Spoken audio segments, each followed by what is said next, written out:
दोस्तों नमस्कार।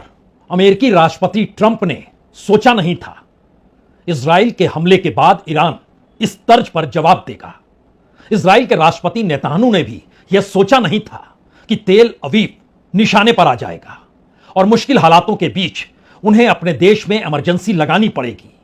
कोई जानकारी बाहर नहीं जाए इसकी व्यवस्था करनी पड़ेगी। हालांकि सोचा तो ईरान के सुप्रीम लीडर अल खामनेई ने भी नहीं सोचा था कि एक झटके में इजराइल इस तर्ज पर हमला कर देगा। लेकिन इस वक्त सवाल उससे बड़ा हो चला है। पूरा मिडिल ईस्ट अगर इसकी गिरफ्त में आता है और मिडिल ईस्ट के जिन देशों में अमेरिकी सेना की मौजूदगी है, अगर वहां पर हमले शुरू हो गए तो क्या होगा? यह लड़ाई दरअसल रूस और यूक्रेन वाली नहीं है, इजराइल और हमास या फिलिस्तीन वाली बिल्कुल नहीं है। ईरान को लेकर मिडिल ईस्ट में जो संवेदनशीलता है और ईरान अपने तौर पर जिस ताकत के साथ खड़ा है और अंतर्राष्ट्रीय तौर पर जब युद्ध बाजार और व्यापार को लेकर लड़ी जा रही है, तो ऐसे में ईरान स्ट्रेटेजिकली एक ऐसी जगह पर मौजूद है जो ना सिर्फ व्यापार या ट्रेड वार के बीच में खड़ा हो सकता है, अंतर्राष्ट्रीय तौर पर व्यापार की आवाजाही रोक सकता है, या फिर इससे हटकर अमेरिका और इजराइल एक साथ अगर ईरान पर अटैक कर देते हैं, जो कि अभी माना जा रहा है कि अमेरिका सीधे तौर पर तो शामिल हुआ नहीं है, लेकिन इन मिडिल ईस्ट में जहां जहां उसके सैन्य ठिकाने हैं उसका लाभ इजराइल को जरूर मिल रहा है। और उसके आगे का सवाल भारत का भी है। भारत ईरान के साथ बहुत पुराने प्रगाढ़ संबंध रहे हैं। प्रधानमंत्री मोदी के काल में इजराइल के साथ करीबी कहीं ज्यादा निकट हुई है। ट्रंप ने जब ईरान पर प्रतिबंध लगाया तो भारत ने तेल और गैस लेना ईरान से बंद कर दिया। लेकिन इस पूरी प्रक्रिया के भीतर एक चीज इस दौर में कम से कम ध्यान रखने की है। दुनिया उस ताकत के पीछे चल पड़ी है जहां से पूंजी कमाई जा सके, पूंजी बनाई जा सके। और पहली बार अमेरिकी राष्ट्रपति ने यह अंतर्राष्ट्रीय नीति बना दी है। तो ऐसे में दूसरा सवाल यह भी है कि जो अमेरिकी राष्ट्रपति लगातार यह कह रहे थे कि युद्ध बंद करा के वो चाहते हैं कि दुनिया व्यापार करे, उस दुनिया के सामने नया संकट यह है कि खुद अमेरिका कहां पर खड़ा है और कहां पर खड़ा होगा, इसके संकेत अभी तक उसने खुलकर दिए नहीं है। और खास तौर से एशियाई कंट्रियों के भीतर में यह संकट अब बड़ा हो चला है कि वह किस दिशा में किसके साथ कैसे खड़े हो। हालांकि मिडिल ईस्ट के भीतर वो सऊदी अरब हो, वो कतर हो, बहरीन हो, वो यूएई हो, सभी अमेरिका के साथ है और अमेरिका जैसा चाहेगा उस दिशा में यह कदम बढ़ाएंगे। लेकिन अब की परिस्थिति में नया सवाल यह भी है, क्या वाकई रूस सिर्फ देखता रहेगा? चीन क्या इन परिस्थितियों के बीच में खड़ा नहीं होगा? भारत क्या उसी तर्ज पर जैसे उसने रूस और यूक्रेन के बीच शांति पथ का रास्ता अपनाया था, लेकिन घरेलू इकोनॉमी को पटरी पर लाने के लिए वह रूस के साथ खड़ा हो गया था, तो क्या इस परिस्थिति में अमेरिका के साथ खड़ा होगा? क्योंकि इस दौर में चाबहार बंदरगाह से भारत को जो पाइपलाइन बिछनी है वह तो अभी बरसों बरस तक चलेगी, कहें तो दशकों तक चलेगी, उसका कोई परिणाम निकलने वाला नहीं है। लेकिन दुनिया के सामने शायद यह फैसले की घड़ी बड़ी हो चली है कि कोई एक देश अगर यह चाहता है कि उसके समानांतर कोई दूसरा ताकतवर देश खड़ा ना हो, तो ऐसे में वो हमला कर सकता है और दुनिया खामोश रह सकती है। तो जिस देश पर हमला हुआ है वह देश जब प्रतिक्रिया देगा तो क्या होगा? और शायद इसीलिए पहली बार इजराइल के राष्ट्रपति नेतन्याहू सामने आते हैं तो अपने देश के लोगों को नहीं बल्कि ईरान के लोगों को संबोधित करते हुए कहते हैं कि आप सचेत हो जाइए, आपके यहां जो सत्ता है उसको उखाड़ फेंकिए, अंधेरे से निकलिए, उजाले में आकर खड़े हो जाइए। ये शख्स ईरान पर हमला कर चुके हैं और उसके बाद वही ईरानियों को समझा रहे हैं। यह मैसेज का मतलब है क्या?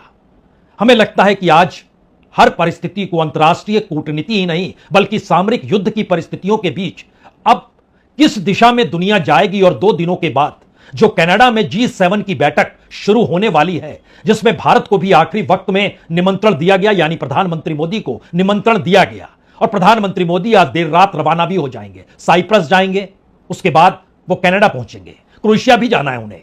लेकिन G7 की बैठक ट्रेड वार और व्यापार के साथ साथ अमेरिका के और ट्रंप की उस नीति के आश्रय कुछ फैसलों को लेना चाहती है जिसके दायरे में आर्टिफिशियल इंटेलिजेंस है, जिसके दायरे में डिजिटल इकोनॉमी यानी क्रिप्टो करेंसी है, जिसके दायरे में एनर्जी को लेकर दुनिया भर में जो समझौते और युद्ध की परिस्थिति है वह भी है। और शायद इसीलिए ईरान पर हुए हमले के बाद दुनिया के सामने तीन बड़े संकट खड़े हो गए हैं। पहला बड़ा संकट तो तेल को लेकर है, उसकी कीमतों को लेकर है, और तेल की कीमतों के साथ साथ अंतर्राष्ट्रीय तौर पर जो शेयर बाजार है उसको लेकर है। और तीसरी परिस्थिति, वर्ल्ड वाइड इकोनॉमी में कहीं मंदी आएगी तो उससे निकलने के रास्ते क्या होंगे, यह भी है। लेकिन आइए एक एक परिस्थिति को पहली बार जरा समझ लें, क्योंकि पहली बार नेतान्याहू ईरान के लोगों को संबोधित कर रहे हैं। यह भी अपने आप में युद्ध के बीच में शायद एक अजीबोगरीब घटना लग सकती है।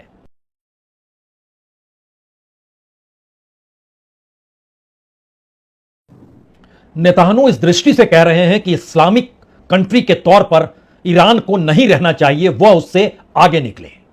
और दूसरी तरफ ईरान खुले तौर पर यह कह रहा है जो दुनिया फिलिस्तीन पर 2 साल तक लगातार हमले होते रहे वो खामोश रही, इस दौर में ईरान पर हमले हो रहे हैं वह खामोश है, तो अब वह प्रतिक्रिया में जो होगा उस पर कुछ बोलने की हिम्मत नहीं करे।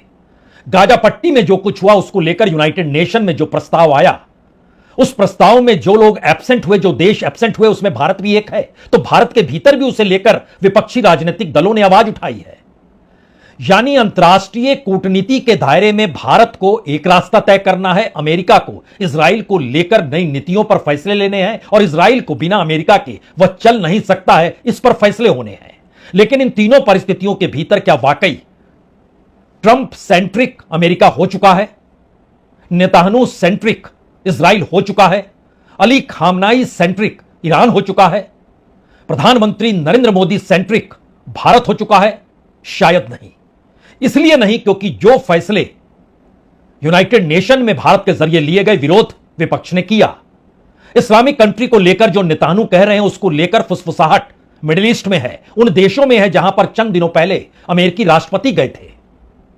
और सोचा किसी ने नहीं था कि ईरान इस तर्ज पर अगर अटैक वापस करता है तो उसके बाद या तो अमेरिका को खुलकर साथ खड़े होना होगा, या फिर नेतान्याहू के लिए यह आर पार की लड़ाई उनकी अपनी सत्ता से जुड़ जाएगी। क्योंकि अगर ईरान में इस ऑपरेशन लॉइन के बाद भी सत्ता बदलती नहीं है तो मतलब बहुत साफ होगा कि आने वाले वक्त में जिस परमाणु हथियारों को ना बनाने के लिए इजराइल ने अटैक किया है उसमें और तेजी ईरान में आ जाएगी।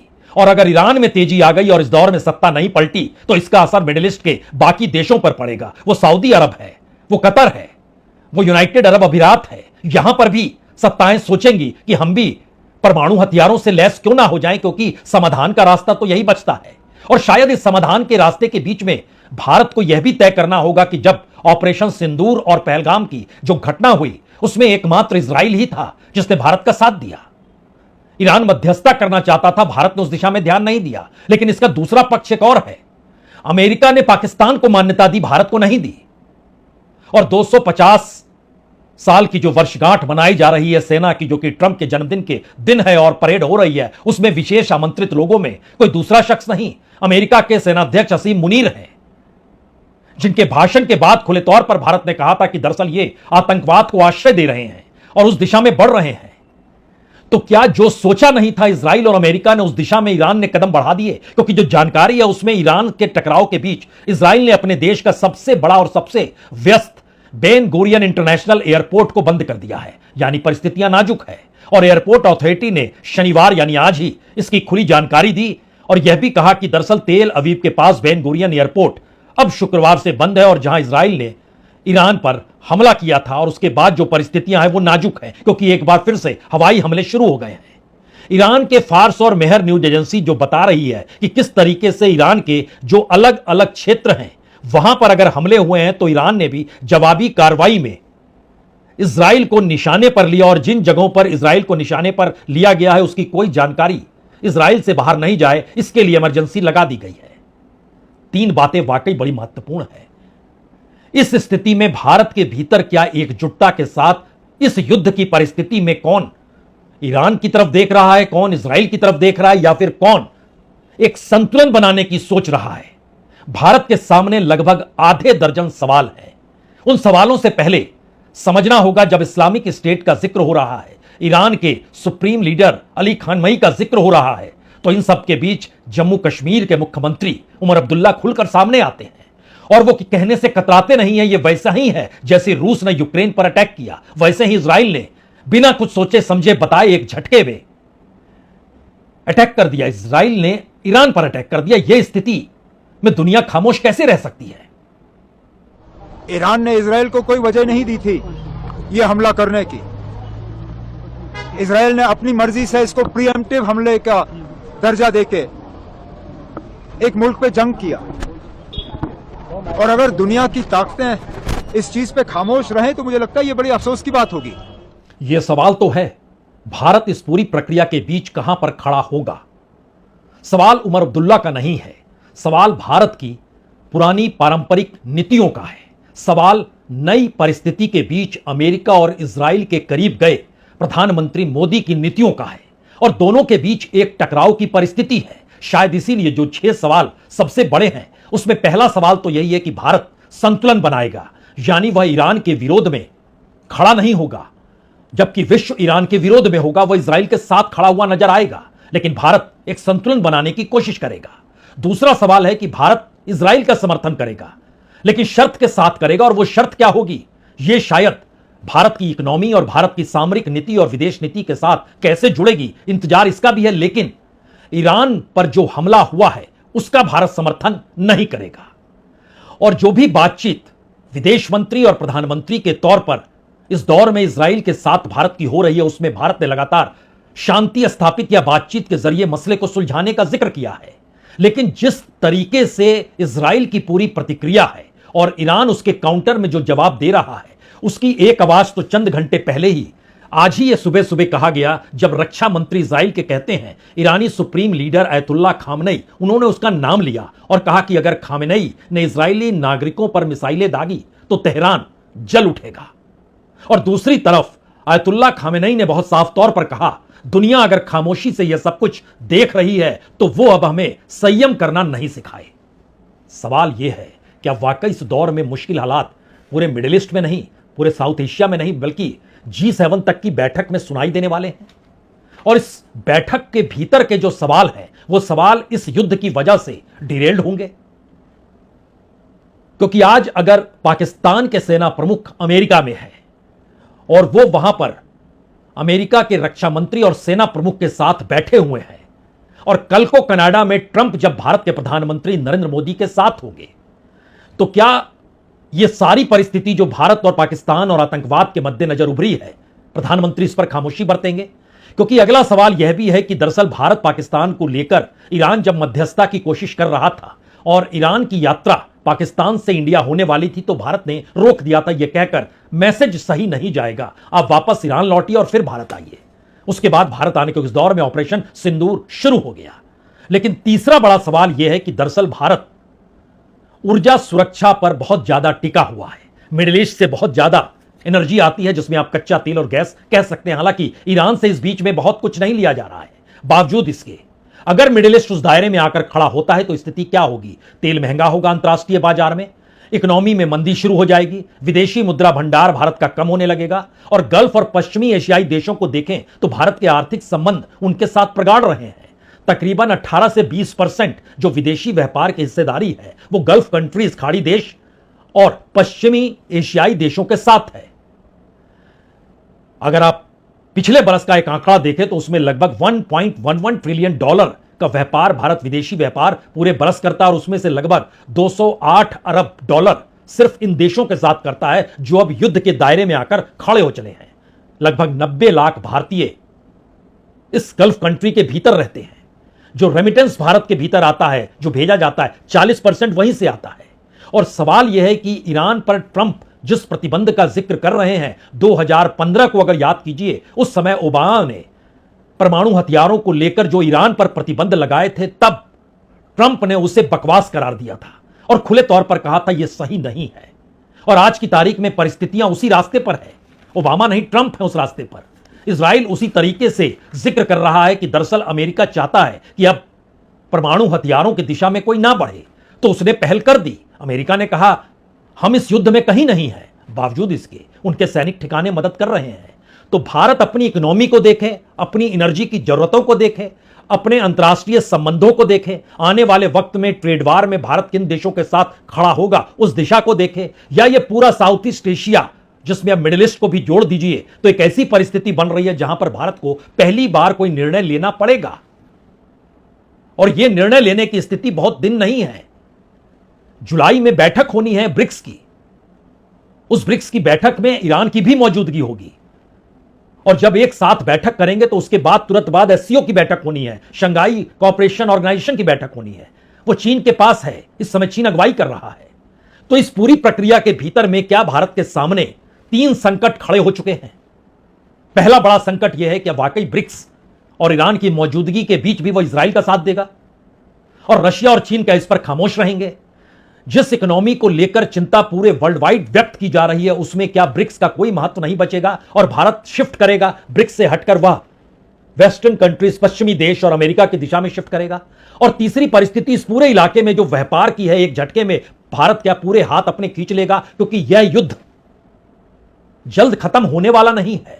यह जिस दृष्टि से आगे बढ़ रहा है, उसमें इजराइल ने जो ऑपरेशन राइजिंग लॉइन नाम दिया है, उसमें उसका बहुत साफ कहना है कि दरअसल अगर सत्ता नहीं डिगी तो परमाणु बम बनाने और परीक्षण करने की रेस तेज हो जाएगी इस पूरे इलाके में। तो स्ट्रेटेजिकली उन्होंने इस वक्त को चुना है, और शायद इसीलिए पहली बार इजरायली डिफेंस फोर्स जो आईडीएफ है, वो हर जानकारी जो उसके देश से, इजराइल से निकलनी चाहिए, वो प्रवक्ताओं के जरिए नहीं निकल रही है, कोई सामने नहीं आ रहा है, वहां के मीडिया के जरिए नहीं आ रही है, बल्कि आईडीएफ अपने जरिए सोशल मीडिया पर, एक्स में इंफॉर्मेशंस दे रही है।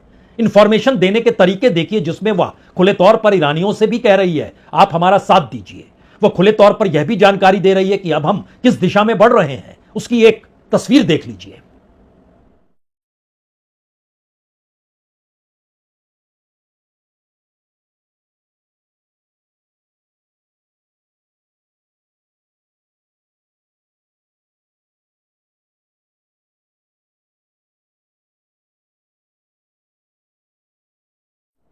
दरअसल यह मैसेज बहुत साफ है, यह युद्ध थमेगा नहीं, बल्कि आने वाले दिनों में यह युद्ध और तेजी से आगे बढ़ेगा। मैसेज बहुत साफ है कि वाकई ईरान में सत्ता परिवर्तन नहीं हुआ तो सऊदी अरब, तुर्की और मिस्र सरीके देश भी परमाणु हथियारों को पाने की दिशा में आगे बढ़ने की सोचेंगे जरूर।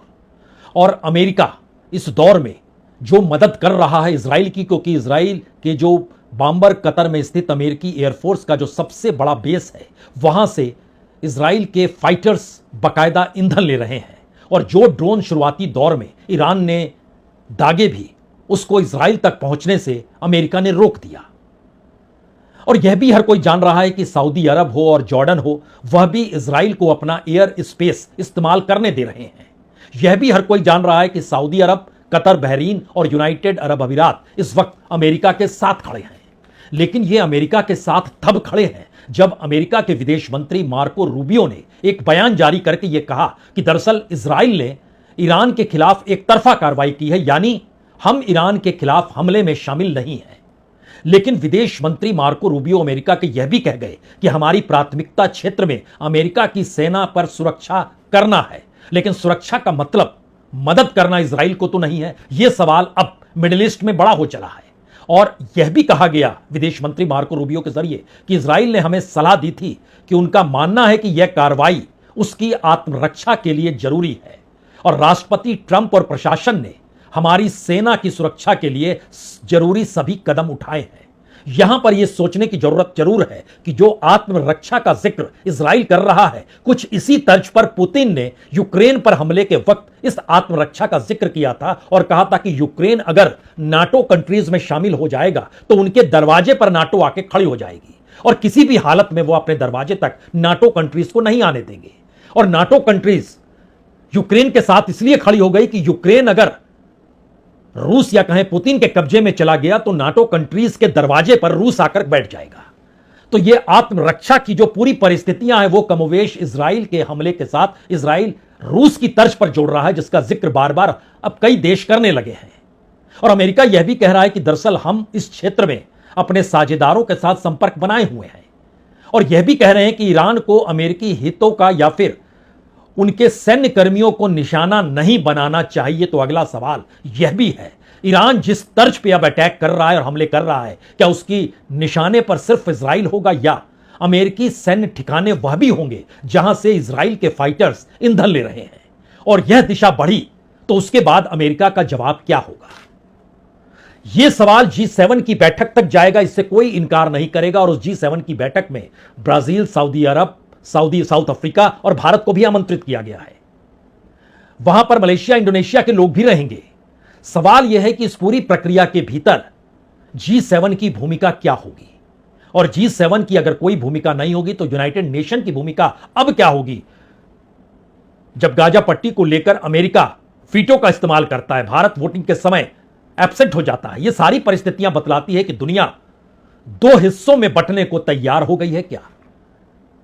और जो बात ट्रेड वार से यह कहकर निकली थी कि अब एक्चुअल में हथियारों का युद्ध खत्म किया जाए और ट्रेड वार की दिशा में दुनिया को बढ़ना चाहिए, तो क्या दोबारा एक बार फिर वह ट्रेड वार ही हथियारों के ट्रेड के जरिए उस वार की दिशा में दुनिया को ले जाकर खड़ा कर रहा है, जो एक बार फिर उसी बाजार को देख रहे हैं जिसमें सबसे ज्यादा मुनाफा होता है। और यह ईरान और इजराइल के भीतर हमलों के बीच गरीब और विकासशील देशों के सामने नया संकट तो नहीं है, क्योंकि यह संकट रूस और यूक्रेन के हमले से हटकर है। यह संकट अमेरिका और चीन के ट्रेड वार से हटकर है।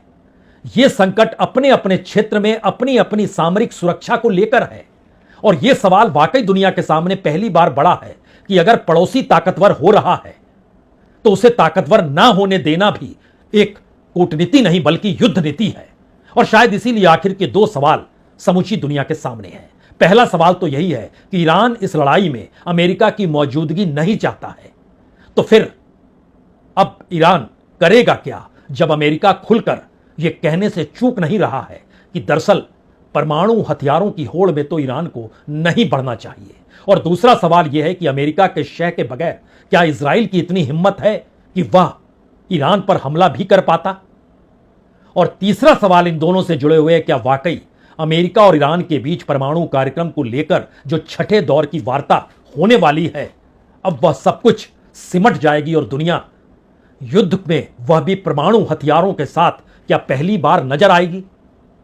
क्योंकि भारत और पाकिस्तान के बीच युद्ध के परिस्थितियों में पहली बार ऑपरेशन सिंदूर के बाद किसी प्रधानमंत्री ने पहली बार खुल के बोला, जो प्रधानमंत्री मोदी ने कहा, हमें आप न्यूक्लियर हथियारों से ब्लैकमेल नहीं कर सकते हैं।